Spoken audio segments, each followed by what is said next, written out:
ఎగువ ప్రాంతాల్లో కురుస్తున్న భారీ వర్షాలతో గోదావరి నది ఉధృతంగా ప్రవహిస్తోంది. భద్రాచలం దగ్గర గోదావరి ప్రవాహం 53 అడుగులకు చేరింది. దీంతో మూడో ప్రమాద హెచ్చరిక జారీ చేశారు అధికారులు.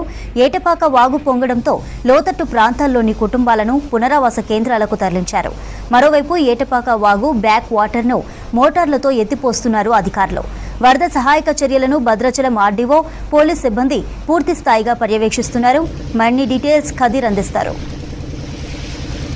నీటి మట్టం 53 అడుగులకు చేరడంతో మూడో ప్రమాద హెచ్చరికను జారీ చేయడం జరిగింది. దీంతో స్థానికంగా ఉన్న ప్రజానికం అంతా అలర్ట్గా ఉండాలి, అప్రమత్తంగా ఉండాలి. లోతట్టు ప్రాంత ప్రజలందరూ కూడా ఎటు కదలకుండా ఉండాలి. ఒకవేళ ఇబ్బంది కలిగినట్లయితే పునరావాస కేంద్రాలకు తరలి రావాలని చెప్పేసి అధికారులు సూచించారు. పునరావాస కేంద్రాల్లో అన్ని రకాల ఏర్పాట్లను పూర్తి చేయడం జరిగింది. దాదాపుగా 53 అడుగులు గోదావరి నీటి మట్టం రావడంతో చుట్టుపక్కల ఉన్న ప్రాంతం అంతా కూడా జలదిగ్బంధంలో ఉంది. ప్రస్తుతం పినపాక నియోజకవర్గంతో పాటు భద్రాచలం నియోజకవర్గానికి వరద భారీగా పోటెత్తా ఉంది. దాని కారణంగా చుట్టుపక్కల పరిసర ప్రాంతాలన్నీ కూడా నీట మునిగిపోతున్న పరిస్థితి. అయితే ఇప్పటికే అనేక కాలనీలోకి వరద నీరు చేరింది. ఇప్పటికే మనం చూస్తే భద్రాచలంలోకి వరద నీరు రాకుండా ఉండటం కోసం అటు ఆంధ్ర ప్రాంతంలో ఉన్న అక్కడ పురుషోత్తపట్నం వైపు ఒక కరకట్టను కొనసాగింపుగా అక్కడ తాత్కాలిక కరకట్టను ఏర్పాటు చేయడం జరిగింది. దాంతో ఇప్పుడు ప్రస్తుతం లోపలికి ఎక్కడ వరద నీరు రావడం లేదు. ఏదైతే ఆంధ్ర ప్రాంతానికి సరిహద్దుల్లో ఉందో ఆ ప్రాంతం అంతా కూడా ఎక్కువగా వరద పోటెత్తా ఉంది. దాని కారణంగా లోతట్టు ప్రాంత ప్రజలందరూ తీవ్ర ఇబ్బందులు ఎదుర్కొంటున్న పరిస్థితి. ప్రస్తుతానికి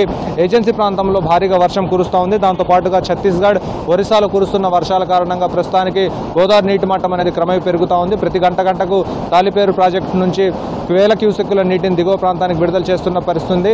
ఇప్పటికే అధికారులు అప్రమత్తమై ఉన్నారు. మొత్తంగా చూస్తే గత 15 రోజుల నుంచి గోదావరికి భారీగా వరద పోటెత్తా ఉంది. రెండో ప్రమాద హెచ్చరిక తర్వాత 51 అడుగుల తర్వాత క్రమేపీ గోదావరి నీటి మట్టం అనేది తగ్గింది. దాంతో ఒక రోజులోనే రెండో ప్రమాద హెచ్చరికను కూడా ఉపసంహరించుకోవడం జరిగింది. దాంతో మొదటి ప్రమాద హెచ్చరిక అలాగనే కొనసాగుతూ ఉంది.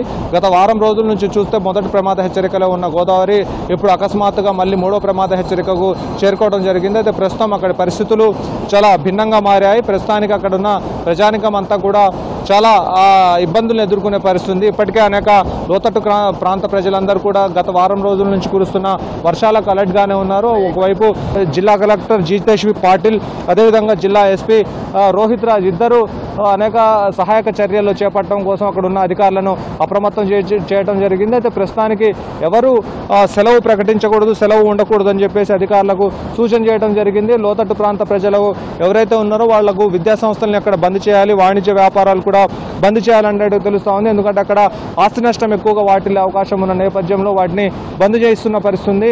ఇప్పటికే అనేక చోట్ల నుంచి ప్రజలు పునరావాస కేంద్రాలకు తరలి రావడం జరిగింది. వారికి సంబంధించి ఆరోగ్య సమస్యలు ఒకవేళ తలెత్తినట్టయితే వాళ్ళందరికీ ఆరోగ్య సేవలు అందించడం కోసం ప్రస్తుతానికి అక్కడ వైద్య సిబ్బంది సిద్ధంగా ఉన్నారు. వారితో పాటు వారికి మెడిసిన్స్ ఏదైనా వారికి దీర్ఘకాలిక వ్యాధులు ఉన్నట్లయితే వారికి సంబంధించిన మెడిసిన్స్ను కూడా అక్కడ ఏర్పాటు చేశారు. దాంతో పాటుగా ప్రస్తుతం ప్రజలందరికీ అక్కడ ఆహారానికి సంబంధించి అన్ని రకాల సౌకర్యాలను ఏర్పాటు చేశారు. అదేవిధంగా వాళ్ళు ఉండటానికి, పడుకోవటానికి అక్కడ సౌకర్యాలను ఏర్పాటు చేయడం జరిగింది. అయితే ప్రస్తుతానికి ఏదైతే కరకట్ట ప్రాంతం ఉందో కరకట్ట ప్రాంతం దగ్గర స్లూయిస్లను లీకులు కాకుండా అక్కడ నుంచి మోటార్లను ఏర్పాటు చేసి ఆ దిగువకి నీటిని గోదావరిలోకి విడుదల చేస్తూ ఉన్నారు.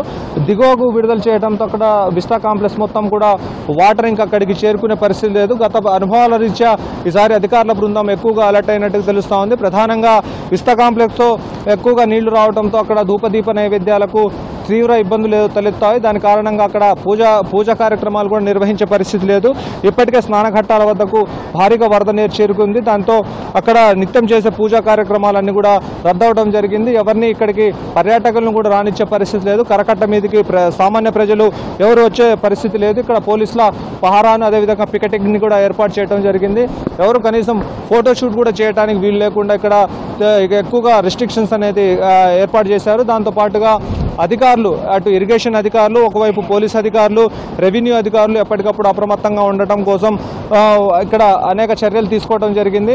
ఏ స్థాయి, ఏ శాఖలో ఇబ్బంది తలెత్తినా కానీ ఆ శాఖ అధికారులు అలర్ట్గా ఉండాలని చెప్పేసి అధికారులు పదే సూచిస్తున్న పరిస్థితి. ప్రస్తుతానికి భద్రాచలం ప్రాంతం వద్ద మూడో ప్రమాద హెచ్చరిక జారీ చేశారు. జారీ చేయడంతో అక్కడున్న ప్రజానికం అలర్ట్ అయింది. పునరావాస కేంద్రాలకు ఇప్పటికే తరలి రావడం జరిగింది. అయితే ఏదైనా మిస్ అయితే వాళ్ళు ఖచ్చితంగా సమాచారం అందించాలి. సమాచారం అందిస్తే వాళ్ళని రెస్క్యూ చేసి తీసుకొస్తామని చెప్పేసి అధికారులు చెప్తున్న పరిస్థితి.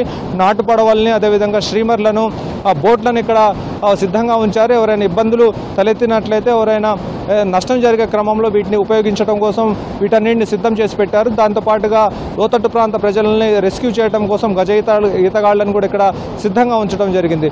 ప్రస్తుతం గోదావరి నీటి మట్టం క్రమేపీ ఇంకా 53 అడుగుల కంటే పెరుగుతుందా తగ్గుతుందా అనేది అధికారులు అంచనా వేయలేకపోతున్నారు. అయితే ఎగువన కురుస్తున్న వర్షాల కారణంగా పెరిగితే మరింత పెరిగే అవకాశం కూడా ఉంది. కానీ ప్రమాద స్థాయిలో అయితే అలాంటి పరిస్థితులు ఉండవని చెప్పేసి అధికారులు ఒక అంచనాకు వచ్చారు.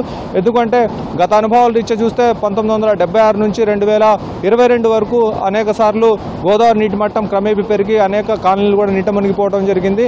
వాటిని అన్నింటినీ దృష్టిలో పెట్టుకొని ఇప్పుడు సత్వరం వాటి పరిష్కారం కోసం అక్కడ కరకట్టను కూడా కొనసాగింపు కార్యక్రమం అనేది ఒకటి కొనసాగుతూ ఉంది. దాని కారణంగా భద్రాచలం పట్టణంలోకి నీళ్లైతే రాలేదు. ప్రస్తుతం భద్రాచలం వద్ద 3వ ప్రమాద హెచ్చరిక జారీ చేశారు. దాంతో ఎటువంటి ప్రాణ నష్టం కానీ ఆస్తి నష్టం కానీ లేనట్టుగా అధికారులు తెలుపుతున్న పరిస్థితి. ఇది మొత్తంగా భద్రాచలం వద్ద ఉన్న పరిస్థితి. Over to studio.